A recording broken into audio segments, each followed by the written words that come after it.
அனைவருக்கும் வணக்கம். கும்பராசிக்காரர்கள் உலகத்தின் எந்த மூலையில் இருந்தாலும் தமிழ் புத்தாண்டில் 2024-25 கும்பராசிக்காரர்களுக்கு புதையல் யோகம் நிறைந்த ஒரு ஆண்டாக அமைவதற்கான வாய்ப்பும் சாத்தியக்கூறுகளும் மிகவும் அதீதமாக கிடைக்கப் போகிறது என்பதை கிரகநிலைகள் உறுதிப்படுத்துகின்றன. ஏனென்றால் கும்பராசிக்காரர்களுக்கு 7.5 சனியின் நடுப்பகுதியாக இருக்கக்கூடிய ஜென்மராசி சஞ்சார காலகட்டத்தில் சனி பலம் பெற்றிருக்கக்கூடிய வேளையில் ராகு 2ஆம் இடமாகிய குடும்பஸ்தானத்திலும் கேது அஷ்டமத்திலும் அமர்ந்திருக்கும் போது முழு சுபகிரகமாக இருக்கக்கூடிய குரு இந்த வருடத்தில் 3ஆம் இடத்தில் இருப்பதை விட 4ஆம் இடத்திற்கு மாறுவது, சுகஸ்தானத்திற்கு மாறுவது நன்மையை அள்ளி கொடுக்கக்கூடிய ஒரு அமைப்பாக பார்க்கப்படுகிறது. எனவே கும்பராசிக்காரர்களுக்கு 7.5 சனியில் ஏற்படக்கூடிய பாதிப்புகள் வெகுவளவில் குறைவதோடு புதையல் யோகம் நிறைந்த ஒரு தருணமாக மாறுவதற்கான சூழல் உருவாகியுள்ளது என்பதை குரு உட்பட பல கிரகநிலைகள் உறுதிப்படுத்துகின்றன.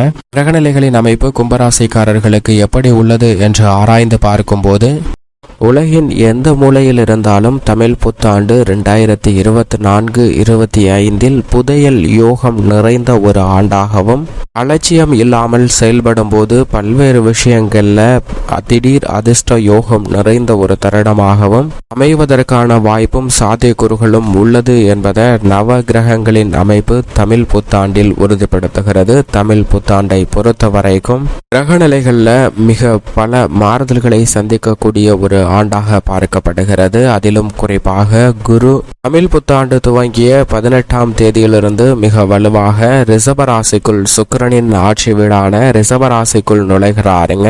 மனித வாழ்வுல மிகப்பெரிய அளவுல சௌகரியத்தையும் செல்வ செழிப்பையும் திடீர் அதிர்ஷ்ட யோகங்களையும் நிறைந்து கொடுக்கக்கூடிய சுக்கிரனின் ஆட்சி வீடான ரிஷபராசிக்குள் நுழைவது நீங்கள் எதிர்பாராத பல நல்ல செல்வ செழிப்புகளை நேர்வழியில் கொடுப்பதற்கான வாய்ப்பையும் யோகத்தையும் முழு சுபகிரகமாக இருக்கக்கூடிய குரு ஏற்படுத்தி கொடுக்க போகிறாருங்க.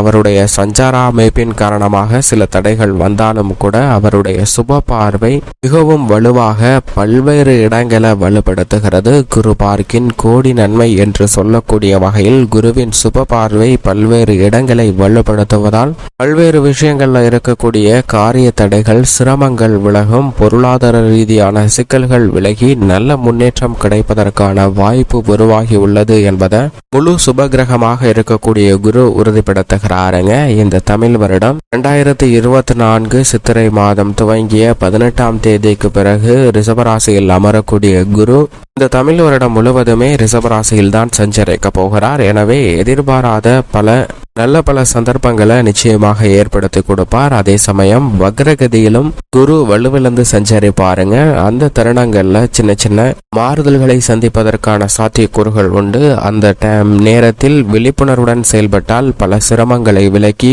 நன்மை நிறைந்தவையாக மாற்றிக்கொள்ளக்கூடிய யோகம் நிச்சயமாக கிடைக்கும். ஆயுள்காரகனாக இருக்கக்கூடிய சனி பகவான் மிக வலுவாக தனது சொந்த ராசியான கும்பராசியில் ஆட்சி பலம் பெற்று அமர்ந்திருக்கிறாருங்க.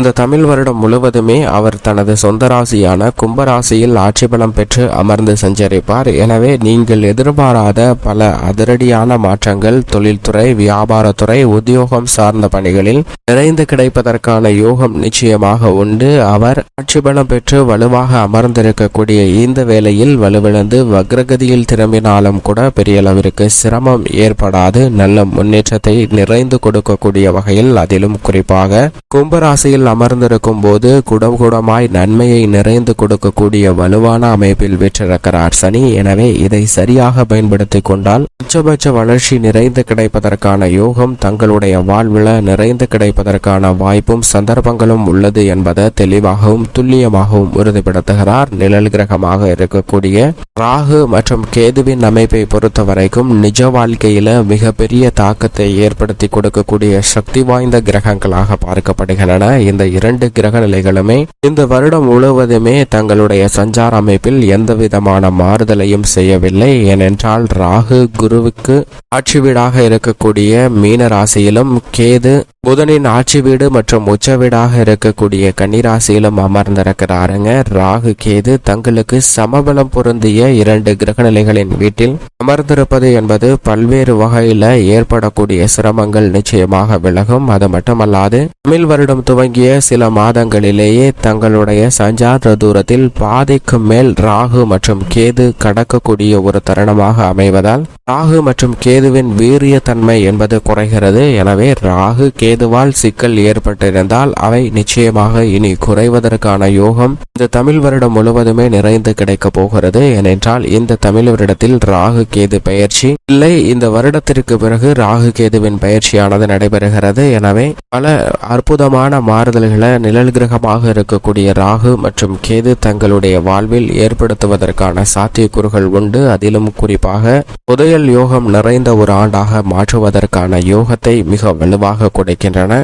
ஏனென்றால் சனி ஆட்சி பலமும் சுக்கிரனின் வீட்டில் குருவும் இருப்பது மிக அற்புதமான ஒரு அமைப்பாக பார்க்கப்படுகிறது. அது மட்டுமல்லாது இந்த வருடம் துவங்கும் போது உச்சத்தில் சூரியன், சுக்கிரன் மற்றும் சந்திரன் என 3 கிரக நிலைகள் உச்சம் பெற்று வலுவாக சஞ்சரிக்கக்கூடிய ஒரு ஆண்டாக பார்க்கப்படுகிறது. வருடத்தின் துவக்கத்தில் 3 கிரக நிலைகள் உச்சம் பெற்று சஞ்சரிப்பதால் இந்த நன்மை வருடம் முழுவதும் நீண்டு கிடைப்பதற்கான யோகம் உண்டு. சந்திரனை பொறுத்த வரைக்கும் வருடத்தின் துவக்கத்தில் உச்சம் பெற்றிருந்தாலும் அதற்கு பிறகு 12 இடங்களிலும் மாறி மாறி சஞ்சரிக்கிறார். சில நேரங்களில் நன்மை அதீதமாகவும் சில நேரங்களில் சிக்கல் அதீதமாக சந்திப்பதற்கான சூழல் உண்டு என்பதை சந்திரனின் அமைப்பு தெளிவாக உறுதிப்படுத்துகிறது. பொதுவாக இந்த வருடத்தில் சந்திரன் அஷ்டமத்தில் சஞ்சரிக்கும் போது மட்டும் அதீத கவனத்துடன் இருங்க. தேவையில்லாத வாக்குவாதங்கள் மற்றும் தேவையில்லாத செயல்களில் ஈடுபட வேண்டாங்க. மிக முக்கியமாக நல்ல காரியங்களை ஈடுபடும் போது சந்திராஷ்டம தினங்கள்ல அவற்றை செயல்படுத்த முயற்சி செய்ய வேண்டாம். சந்திரன் அஷ்டமத்தை தவிர மற்ற தருணங்கள்ல பல நன்மை நிறைந்து கொடுக்கக்கூடிய ஒரு வலுவான அமைப்பில் தான் நிச்சயமாக சஞ்சரிப்பார் இந்த வருடம் முழுவதும். மேலும் செவ்வாயின் அமைப்பை பொறுத்த வரைக்கும் மிக வலுவாக பல்வேறு இடங்கள்ல மாறி சஞ்சரிக்க போகிறாருங்க. மங்களக்காரகன், பூமிக்காரகன் என்று சொல்லக்கூடிய செவ்வாயினுடைய அமைப்பை ஆராய்ந்து பார்த்தால் இந்த வருடத்தில் செவ்வாயின் உச்சம் என்பது இல்லை. இருந்தாலும் கூட அவருடைய சஞ்சார அமைப்பு பல்வேறு வகையில நன்மையை ஏற்படுத்தி கொடுக்கக்கூடிய ஒரு அமைப்பாக தான் பார்க்கப்படுகிறது. எனவே திட்டமிட்டபடி புதிதாக வீடு, நிலம், வாகனம், ஆடை ஆபரண சேர்க்கை, மங்களகரமான பல சுப நிகழ்வுகள் போன்றவை அதீதமாக கிடைப்பதற்கான அதிர்ஷ்ட யோக வாய்ப்புகள் இந்த தருணத்தில் மிகவும் அபரிவிதமாக உண்டு. பெரும்பாலும் இந்த வருடத்தின் முற்பகுதியில் சுக்கிர மங்கள யோகம் நிறைந்து கிடைக்கக்கூடிய வாய்ப்பு இல்லை. இருந்தாலும் பிற்பகுதியில் அதீதமாக கிடைப்பதற்கான யோகம் உருவாகி உள்ளதால் பல்வேறு விதமான நிகழ்வுகள்ல நல்லதொரு மாற்றம் உண்டு. குரு மங்கள யோகம், குரு சுக்கிர யோகம் என பல யோகங்களும் இந்த தருணத்தில் நிறைந்து கிடைக்கிறது. சுக்கிரன் மிக வலுவாக உச்சம் பெற்று துவக்கத்தில் சஞ்சரித்தாலும் 12 இடங்களிலும் மாறி மாறி சஞ்சரிக்க போகிறார். எனவே திடீர் அதிர்ஷ்ட யோக வாய்ப்புகள் நிச்சயமாக காத்திருக்கிறது. புதிய வாய்ப்புகள் நிறைந்து கிடைக்கக்கூடிய ஒரு வருடமாக இந்த தமிழ் புத்தாண்டு அமைகிறது. புதன் இந்த தமிழ் வருடம் துவங்கிய முதல் 3 நாளிலே வக்ர நிவர்த்தி பெற்று வலு பெறுகிறார். எனவே அதற்கு பிறகு சுபத்துவ பாதையில் வலுவாக சஞ்சரிக்க போகிறார். வித்யாகாரகராக இருக்கக்கூடிய புதன் சுபத்துவ பாதையில் திரும்பியிருப்பது திட்டமிடக்கூடிய காரியங்கள் அனைத்திலும் வெற்றி நிறைந்து கிடைக்கும். முதலும் முடிவுமாக இருக்கக்கூடிய சூரியன் துவக்கத்தில் உச்சம் பெற்றும் பிறகு 12 இடங்களிலும் மாறி மாறி சஞ்சரிக்கக்கூடிய இந்த வேளையில் சூரியன் சாதகமற்ற இருக்கக்கூடிய தருணங்கள்ல சற்று கவனம் தேவை. அலட்சியத்துடன் செயல்பட்டால் உடல்நல ஆரோக்கிய தொல்லைகளையும் அலைச்சல்களையும் தேவையில்லாத விரயங்களையும் சந்திப்பதற்கான சூழல் உண்டு. எனவே இவற்றை தவிர்க்க வேண்டும் என்றால் நிச்சயமாக அலட்சியத்தை தவிர்த்து கவனத்துடன் செயல்பட வேண்டிய ஒரு ஆண்டாக அமைந்துள்ளது என்பதை தெளிவாக உறுதிப்படுத்துகிறார். இருந்தாலும் இந்த தமிழ் புத்தாண்டில் பெரும்பான்மையான கிரக நிலைகள் அதீத நன்மையும் முன்னேற்றத்தையும் அள்ளி கொடுக்கக்கூடிய வலுவான அமைப்பில் சஞ்சரிக்கின்றன. அதிலும் குறிப்பாக வருடத்தின் துவக்கத்தில் சூரியன், சுக்கிரன் மற்றும் சந்திரன் ஆகிய 3 கிரக நிலைகள் உச்சம் பெற்றும் பிறகு வருடத்தின் மத்திய பகுதியில் புதன் உச்சம் பெறுகிறார்.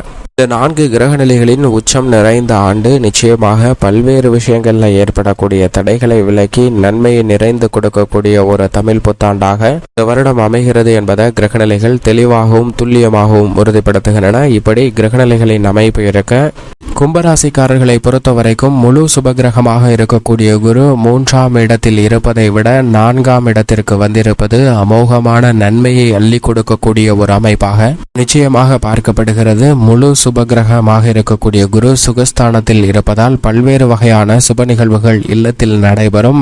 மகிழ்ச்சி இரட்டிப்பாவதற்கான யோகம் மிகவும் அபரிவிதமாக கும்பராசிக்காரர்களுக்கு கிடைக்கிறது. தடைபட்ட காரியங்கள் அனைத்தையும் சிறப்பாக செய்து முடிப்பதற்கான யோகம் நிறைந்து கிடைக்கக்கூடிய ஒரு தருணமாக அமைகிறது. பல்வேறு வகையில் இருந்த சிக்கல்கள் விலகி சிறப்பான முன்னேற்றத்தை பெறுவதற்கான அதிர்ஷ்ட யோக வாய்ப்புகள் உண்டு. அது மட்டுமல்லாது குரு பார்க்கின் கோடி நன்மை என்று சொல்லக்கூடிய வகையில் குருவின் சுப பார்வை 8, 10, 12 2 ஆகிய இடங்களில் கிடைக்கிறது. அஷ்டமஸ்தானத்தில் குருவின் சுப பார்வை கிடைப்பதால் அஷ்டம தோஷங்கள் அனைத்தும் வெகுவளவில் கும்பராசிக்காரர்களுக்கு விலகுகிறது. தொழில்துறை ரீதியான சிக்கல்கள் விலகும். விரய செலவுகள் சுப விரயங்களாக மாறும். இப்படி பல அதிரடியான மாற்றங்களை 7.5 சனியின் நடுப்பகுதியில் இருக்கக்கூடிய கும்பராசிக்காரர்களுக்கு நிச்சயமாக குரு உருவாக்கி கொடுக்கிறார்.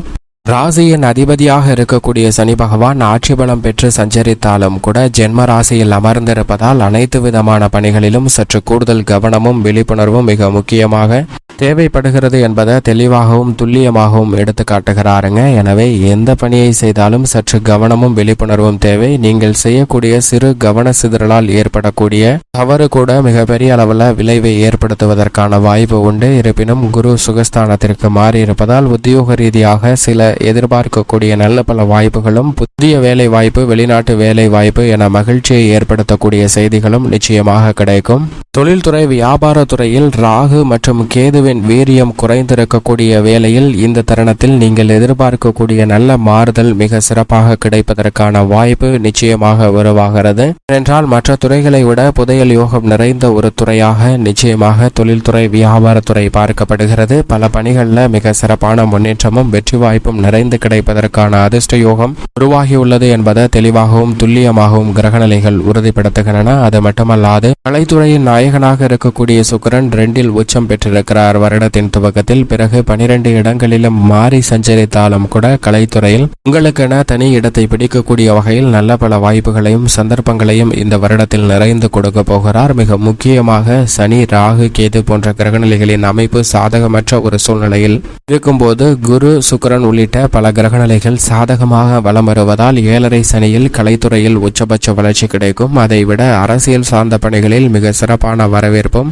முன்னேற்றமும் இந்த தருணத்தில் நிறைந்து கிடைப்பதற்கான யோகம் மிகவும் வலுவாக கிடைக்கிறது. நீங்கள் திட்டமிட்ட பணிகள் அனைத்தையும் கனகச்சிதமாக செய்து முடிப்பதோடு சூர வளர்ச்சி நிறைந்து பெறுவதற்கான வாய்ப்பு நிச்சயமாக உண்டு. எந்த காரியத்தை கையில் எடுத்தாலும் அவற்றில் மக்கள் மத்தியில் செல்வாக்கு நிச்சயமாக உயர்கிறது. மேலும் புதன் சுபத்துவ பாதையில் மிகவும் வலுவாக சஞ்சரிக்க போகிறாருங்க. எனவே இந்த தருணத்தில் பல தடைகள் விலகி அனைத்திலும் மிக சிறப்பான வளர்ச்சியும் முன்னேற்றமும் நிறைந்து கிடைப்பதற்கான வாய்ப்பு நிச்சயமாக உருவாகியுள்ளது.